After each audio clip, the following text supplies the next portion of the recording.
can't touch this. You can't touch this.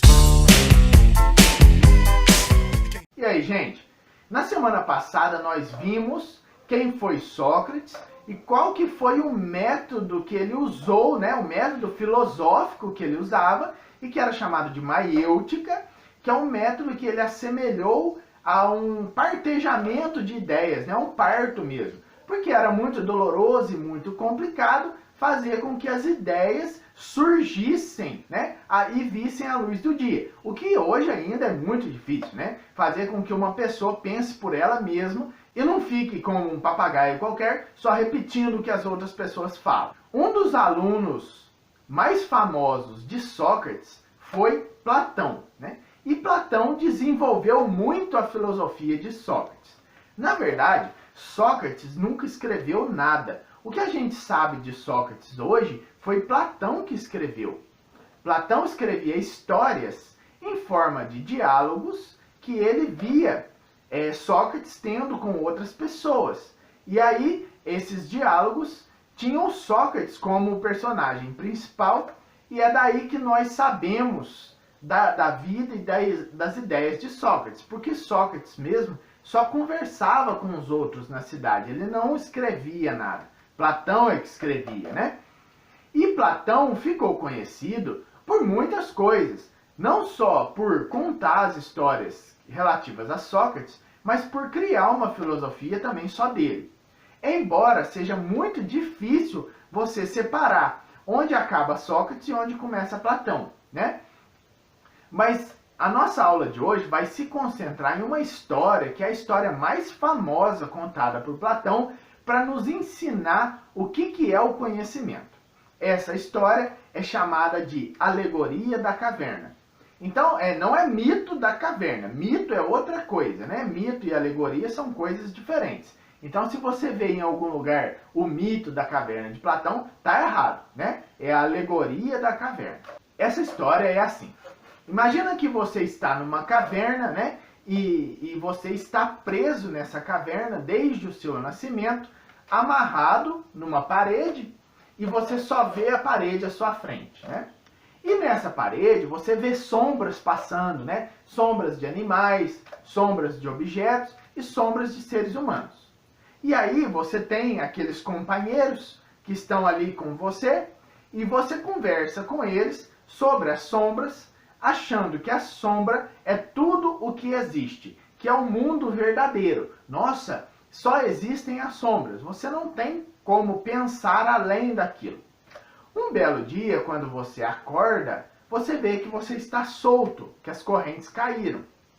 E aí você vê que tem um caminho, e você sobe esse caminho, e lá em cima de onde você estava, tem um fogo, e o fogo ilumina a caverna, e as sombras que estão lançadas naquela parede são sombras que passam em frente ao fogo. Então as pessoas vão passando em frente ao fogo, carregando um vaso, né? Ou com os animais, e o fogo lança aquelas sombras lá na parede. E aí você para e olha para o fogo e pensa: nossa, como eu era ingênuo quando eu achei que toda a realidade do mundo eram aquelas sombras na minha frente. Na verdade, a realidade é aqui, é o fogo e que ilumina os objetos e as pessoas e faz com que as sombras cheguem lá. Aí você já fica melhor, né? Você fala: nossa, agora eu dei um passo em direção ao conhecimento. Só que aí quando você olha na distância, você vê um ponto de luz, que é a saída da caverna. E aquilo te atrai. E aí você vai até lá, e quando você chega do lado de fora da caverna, depois, né, de não conseguir ver muito as coisas por causa do sol, você consegue enxergar tudo como de fato as coisas são. Então você vê as árvores, você vê os objetos iluminados pelo sol, as pessoas, os animais, e você pensa, quando você compara a luz do sol com a luz do fogo, você percebe como o sol ilumina muito mais do que o fogo, né? Você consegue ver muito mais detalhes com mais nitidez. E você fala assim: ah, como eu era ingênuo quando eu acreditei que aquilo que era iluminado pelo fogo era tudo que existia. Na verdade, aqui fora é o mundo real. Essa é a história contada por Platão. o que essa história nos ensina?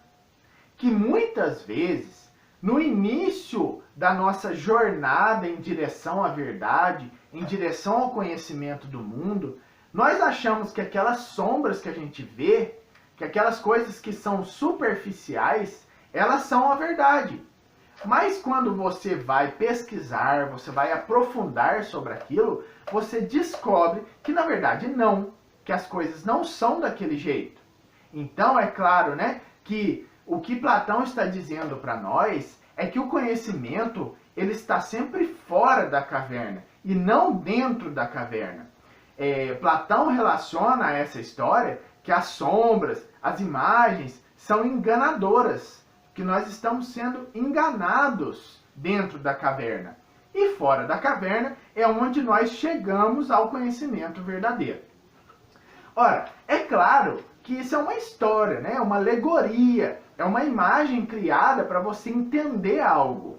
E o que Platão está querendo dizer com essa história?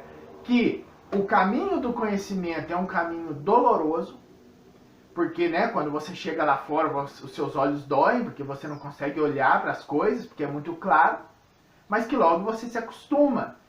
Então, o conhecimento, né, o caminho até a verdade, exige uma jornada, né, dia a dia, dando vários e vários passos para você chegar até a verdade, até o conhecimento, até melhorar a sua capacidade de reflexão, que é muito doloroso você sair de onde você está em direção a uma verdade, e que é muito mais fácil e mais cômodo ficar lá escondido dentro da caverna, achando que as sombras são a verdade, do que sair, né? É muito difícil. Então ele está explicando para nós a jornada do conhecimento. Eu vou deixar um videozinho feito aqui com aquelas coisas de massinha, aqueles bonequinhos de massinha, sobre a história da alegoria da caverna, e que é um vídeo muito interessante que explica bastante para nós essa ideia do Platão. O que você tem que guardar hoje é que Platão relaciona dentro da caverna com o engano e fora da caverna com o conhecimento. Como que a gente poderia comparar essa história com os dias de hoje, né? Para a gente terminar essa aula. Imagine, por exemplo, uma rede social. E aquela pessoa que só fica naquela rede social o dia inteiro. E aí ela começa a ver as pessoas postando as coisas, postando o café da manhã, postando a volta do lago que ela deu, né, toda suada e tudo, postando o almoço, postando tudo da vida dela. E você fala, nossa, mas essa pessoa é muito feliz, olha que vida maravilhosa que ela tem. Só que isso são sombras na parede da caverna. Como é que você conhece a pessoa? A pessoa é muito mais do que aquilo que ela posta. E muitas vezes aquelas postagens que ela faz são enganadoras. São apenas sombras, né? Na verdade, ela não quer mostrar como é que é a vida dela de verdade e fica postando essas coisas para preencher um vazio que ela tem, né? Então, olha só, a internet muitas vezes nos traz sombras, a televisão o tempo todo, né? Quase nunca traz para nós verdades. E isso faz com que você olhe as coisas com um certo distanciamento e fala, peraí, será que isso é verdade mesmo? E quando você fala esse peraí, né, quando você duvida, você já começou o seu passo em direção a sair da caverna.